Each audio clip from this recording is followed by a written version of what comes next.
Selamat bertemu kembali dengan saya, Siwi Wijayanti, di channel YouTube saya. Terima kasih ya pada rekan-rekan yang sudah subscribe di channel ini. Oke, nah kali ini saya akan membahas tentang bagaimana sih caranya mencari ide penelitian skripsi bagi mahasiswa. Jadi saya saat ini berprofesi sebagai dosen jurusan Kesehatan Masyarakat di Fakultas Ilmu-Ilmu Kesehatan Universitas Jenderal Sudirman di Purwokerto. Salah satu permasalahan di mahasiswa di tahapan akhir gitu ya adalah mencari topik untuk penelitiannya. Jadi problemnya adalah aduh Bu, kayaknya semuanya sudah pernah diteliti ya gitu. Jadi ada problem-problem atau permasalahan dari mahasiswa tingkat akhir yang sudah memasuki saatnya skripsi, mereka kebingungan caranya gimana mencari ide penelitian. Nah, kali ini saya akan berbagi beberapa tips ya, caranya dari mahasiswa-mahasiswa untuk bagaimana mencari ide skripsi. Oke, hal pertama yang perlu dipertimbangkan ketika kalian akan mengambil ide skripsi adalah coba cari topik atau scope yang betul-betul kalian suka gitu ya.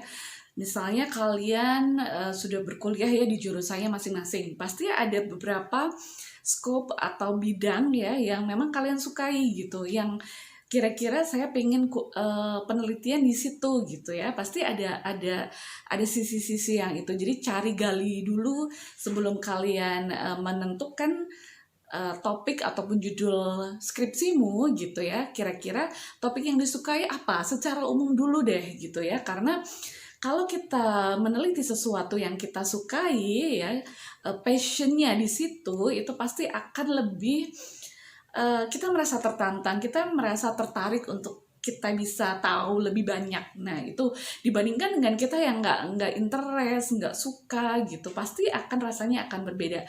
Coba deh gali dulu apa yang kalian sukai. Nah, kira-kira di topik umum dulu. Di topik umum dulu yang kira-kira kalian sukai tentang apa gitu ya. Kalau misalnya di kesehatan, di tempat saya misalnya apakah itu di penyebaran penyakit atau ke kebijakan kesehatan atau di promosi kesehatan penggunaan media dan lain-lain gitu ya. Ini contoh saja di kesehatan masyarakat misalnya. Kalian yang berkuliah di jurusan-jurusan yang lain pasti punya sesuatu yang kalian suka. Nah, berangkatlah dari situ dulu. Nah, setelah itu coba deh kalian baca-baca ya tentang penelitian di bidang itu yang sudah dilakukan sebelumnya apa saja gitu ya. Jadi kalian bisa mencari referensi dari jurnal-jurnal penelitian yang sudah dilakukan oleh peneliti-peneliti yang lain sebelumnya. Nah, dengan cara ini kalian bisa menemukan gap penelitian, gap ya. Jadi apa yang belum diketahui, apa yang sudah diteliti sebelumnya, apa saja sih. Nah, dengan seperti itu kalian punya peta gitu ya, peta yang sudah diteliti tentang sesuatu yang kalian suka itu, skop di bidang ataupun di topik yang semakin sempit ya, tadi dari yang umum kemudian makin sempit, apa sih yang sudah diteliti sebelumnya oleh peneliti-peneliti yang lain. Dengan banyak membaca jurnal, kalian juga akan ada ide gitu ya, oh mereka sudah meneliti tentang ini, jadi beberapa hal yang sudah diteliti oleh peneliti-peneliti sebelumnya. Nah, di jurnal itu biasanya tips yang saya anjurkan untuk kalian adalah coba deh lihat di bagian akhir dari jurnal penelitian atau artikel jurnal yang sudah terbit. Itu biasanya ada saran untuk penelitian sebelumnya. Nah, ini yang perlu kalian coba gitu ya. Di jurnal-jurnal yang kalian baca, di bagian akhir itu ada bagian, kadang-kadang jurnal nggak ada conclusion and suggestion ya, nggak ada bagian simpulan dan saran, tetapi di bagian akhir setelah diskusi, biasanya ada saran dari peneliti untuk penelitian setelahnya atau selanjutnya, apa yang bagus dilakukan. Nah, ini dapat membersihkan ide bahwa oh yang belum dilakukan ini loh gitu. Nah dari situ kalian punya banyak, akan semakin banyak kalian baca, kemudian digali terkait topik tertentu, kalian bisa dapatkan banyak hal, ide-ide penelitian yang akan kalian dapatkan. Jadi jangan berpikir kayaknya semuanya sudah diteliti, belum. Masih banyak hal-hal yang bisa diteliti asal kalian mau mencari tahu. Kemudian satu hal yang harus kalian pahami adalah bahwa penelitian itu bukanlah sesuatu yang betul-betul penelitian baru gitu ya. Jadi jangan terlalu stres mikirin sesuatu yang, apalagi untuk tingkat skripsi ya, jadi bukan sesuatu yang baru-baru, nggak ada penelitian yang betul-betul baru. Biasanya adalah penelitian berasal dari ya penelitian sebelumnya. Makanya tadi saya menyarankan untuk cek dulu penelitian sebelumnya sudah sejauh mana ya gitu. Jadi ada beberapa hal atau tips yang bisa kalian gunakan ya ketika menemukan sesuatu yang kalian sudah interest gitu ya. Gimana sih caranya membedakan penelitian kalian dengan penelitian yang lain? Karena nggak boleh kalian betul-betul lihat jurnal tuh, saya pengen penelitian ini. Jangan sama ya, karena apa sih artinya penelitian gitu ya, walaupun mungkin kalian skripsi biar segera selesai atau lulus gitu ya, tetapi paling tidak bisa memberikan nilai tambah bagi pengetahuan dong, pastinya ada informasi-informasi yang bermanfaat dari skripsinya kalian gitu. Jadi jangan sama persis atau cuma mengubah lokasi saja gitu. Jangan seperti itu. Tapi ada beberapa hal yang bisa kalian lakukan.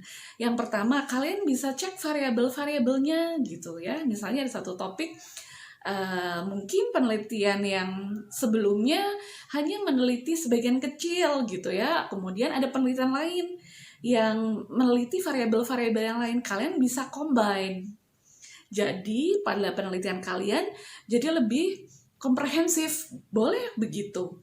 Jadi alasannya adalah untuk mencoba beberapa variabel-variabel lain yang belum diteliti pada penelitian yang sebelumnya. Yang sebelumnya hanya parsial misalnya. Kalian bisa gabungin tuh variabel-variabel yang dari beberapa jurnal, kalian bisa masukkan. Atau misalnya ada ide-ide baru dari variabel, kemudian dicari referensinya kira-kira bisa nggak untuk masuk kita teliti di dalam si topik tersebut. Jadi itu bisa dilakukan ya, jadi dilanjutkan tapi dengan modifikasi gitu ya. Untuk skripsi itu boleh banget gitu ya, dengan menggabungkan variabel misalnya, itu salah satu caranya ya, dari beberapa variabel kemudian jadi lebih komprehensif. Atau bisa metodenya lain ataupun metodenya menjadi lebih ditambah, kemudian ada populasinya, misalnya kalian mengambil populasi spesifik tertentu misalnya yang menarik. Kalau yang lain umum, mungkin ada kalian di spesifik misalnya di wilayah perdesaan, di wilayah perkotaan, di wilayah pesisir. Nah, seperti itu, kalian bisa mengerucutkan, itu bisa menjadi spesifikasi yang lain karena konteksnya akan lain gitu. Itu juga akan menarik, tapi cek dulu. Kalian harus rajin-rajin mengecek atau membaca dulu, kira-kira ini sudah dilakukan belum sih gitu. Jangan sampai ya itu ya, karena di tempat lain juga banyak yang meneliti gitu. Cek dulu apakah topik-topik yang akan kalian ambil sudah diteliti atau belum gitu. Kalau sudah diteliti, sampai mana menelitinya. Dari situ kalian bisa berangkat untuk mencari apa sih nilai tambah atau yang bisa ditambahkan atau dimodifikasi sehingga penelitian kalian berbeda dengan penelitian lainnya, sehingga nanti hasil dari skripsimu akan menambah pengetahuan ya, informasi-informasi ilmiah di bidang kalian masing-masing.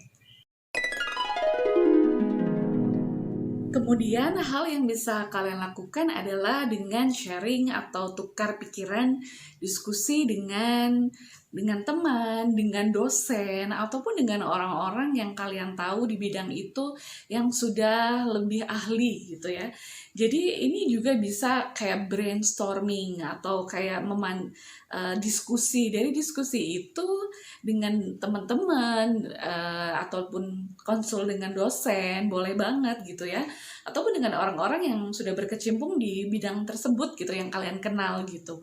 Pasti akan memantikkan ide-ide baru gitu. Biasanya kalau mikirin sendiri sesuatu misalnya buntu gitu ya, tapi ketika ngobrol dengan orang, oh iya ya, kalau bisa ada muncul ide-ide baru gitu ya. Itu juga Pak perlu kalian coba gitu ya. Kalau kalian mentok gitu, waduh masih bingung mau penelitian apa, bisa banget gitu. Ada sesuatu misalnya kalian punya ide tapi belum spesifik gitu. Nanti kalian bisa diskusi dengan terserah ya, mau dengan teman-teman, kemudian dengan dosen di kampus masing-masing, ataupun tadi dengan orang-orang yang memang sudah di bidang yang akan kalian teliti gitu. Mudah-mudahan dengan seperti itu akan muncul ide-ide yang brilian ya dari ketemu tuh, wah saya pengen neliti ini gitu ya. Ini sangat mungkin untuk dilakukan yang ini dengan tukar pikiran, dengan diskusi, konsultasi dengan orang-orang yang tepat.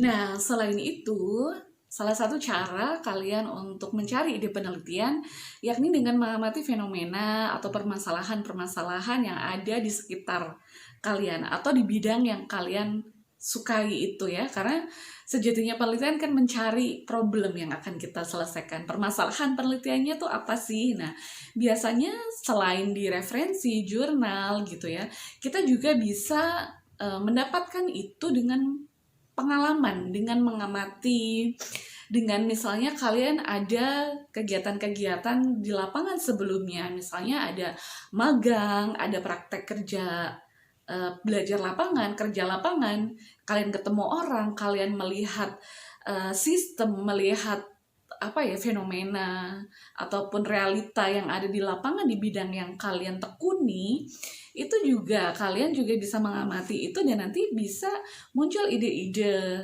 penelitian karena kalian melihat permasalahan langsung di lapangan. Itu sangat mungkin sekali ya gitu. Apalagi kalian kalau sudah pernah tahu realitanya ataupun sudah melihat kondisinya langsung, kemudian muncul ide penelitian, kalian lebih tertantang lagi ataupun menarik lagi untuk bisa mencari tahu selanjutnya dalam penelitian yang akan kalian lakukan. Nah, itu kalian manfaatkan kesempatan-kesempatan ketika kalian ke lapangan, keluar kampus dengan berbagai macam kegiatannya, kalian bisa mengamati fenomena-fenomena di lapangan, permasalahan-permasalahan di lapangan yang sesuai dengan yang kalian minati. Dari situ bisa muncul ide-ide penelitian yang menarik. Oke, mungkin itu ya beberapa hal yang bisa saya sharingkan kepada rekan-rekan mahasiswa sekalian yang mendekati tahap-tahapan akhir ya, untuk bagaimana caranya beberapa tips untuk mencari ide-ide penelitian untuk skripsi. Pasti kalau dicari akan ketemu ya dengan cara-cara yang sudah saya sharingkan sebelumnya. Mudah-mudahan dapat membantu kalian semua untuk bisa mendapatkan ide-ide penelitian untuk skripsi sehingga kalian bisa menyelesaikan studi dengan baik dan tepat waktu. Itu saja sharing hari ini. Sampai ketemu lagi di video-video berikutnya. Terima kasih.